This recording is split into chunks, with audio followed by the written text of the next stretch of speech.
పల్నాడు జిల్లా వినుకొండలో ప్రభుత్వ chief whip జీవి ఆంజనేయులు పర్యటించారు. వన మహోత్సవం కార్యక్రమంలో పాల్గొన్న ఆయన అక్కడ మొక్కలు నాటారు. ప్రతి ఒక్కరూ తప్పకుండా మొక్కలు నాటాలని పిలుపునిచ్చారు.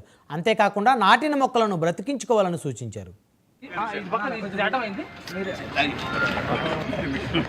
రాష్ట్ర వ్యాప్తంగా చెట్లు నాటే కార్యక్రమం చాలా అద్భుతంగా జరుగుతా ఉంది. ఇంటికొక మొక్క నవ్యాంధ్రను హరితాంధ్రగా మారుస్తున్నటువంటి చంద్రబాబు గారికి ప్రజలందరూ అభినందనలు తెలియజేస్తున్నారు. నవ్యాంధ్రను హరితాంధ్రప్రదేశ్ గా మార్చడమే మా లక్ష్యం. ఈరోజు ముఖ్యమంత్రి చంద్రబాబు నాయుడు గారు, అలాగే ఉప ముఖ్యమంత్రి పవన్ కళ్యాణ్ గారు పెద్ద ఎత్తున మొక్కలు నాటే కార్యక్రమాన్ని ప్రోత్సహిస్తున్నారు. 1 కోటి మొక్కల్ని ఈ సంవత్సరం నాటే దిశగా ఈరోజు ప్రభుత్వం చర్యలు తీసుకుంటా ఉంది. గత ప్రభుత్వాన్ని చూసాం, ఎక్కడైనా మొక్కలు నాటారా? గత ప్రభుత్వంలో జరిగింది ఏంటి? పచ్చడి చెట్లు నరికేశారు. అలాగే ఫారెస్ట్ డిపార్ట్మెంట్ లో సోషల్ ఫారెస్ట్ నర్సరీలు కూడా వాటిని పోషణ లేకుండా, వాటికి బడ్జెట్లు కేటాయించకుండా గత ప్రభుత్వం నిర్వీర్యం చేస్తుంది. గత ప్రభుత్వంలో చెట్లు నరికినటువంటి దాఖలాలు చూసాం మనం. ఈ ప్రభుత్వం 1 కోటి మొక్కలు నాటేటువంటి ప్రక్రియను మనం చూస్తున్నాం. ఈ రోజు ఈ హరితాంధ్రప్రదేశ్ లో భాగంగా ఇక్కడ మొక్కలు నాటే కార్యక్రమంలో పాల్గొన్న ప్రతి ఒక్కరికి హృదయపూర్వక అభినందనలు తెలియజేస్తాం. ఈ రోజు మనం పచ్చని చెట్లు ప్రగతికి మెట్లు అన్నారు. ఈ రోజు మన వాతావరణ కాలుష్యాన్ని మనం తగ్గించుకోవాలంటే నీడనిచ్చేటువంటి చెట్లని, ఆక్సిజన్ ఇచ్చేటువంటి ఈ చెట్లని పెంచాల్సినటువంటి ఆవశ్యకత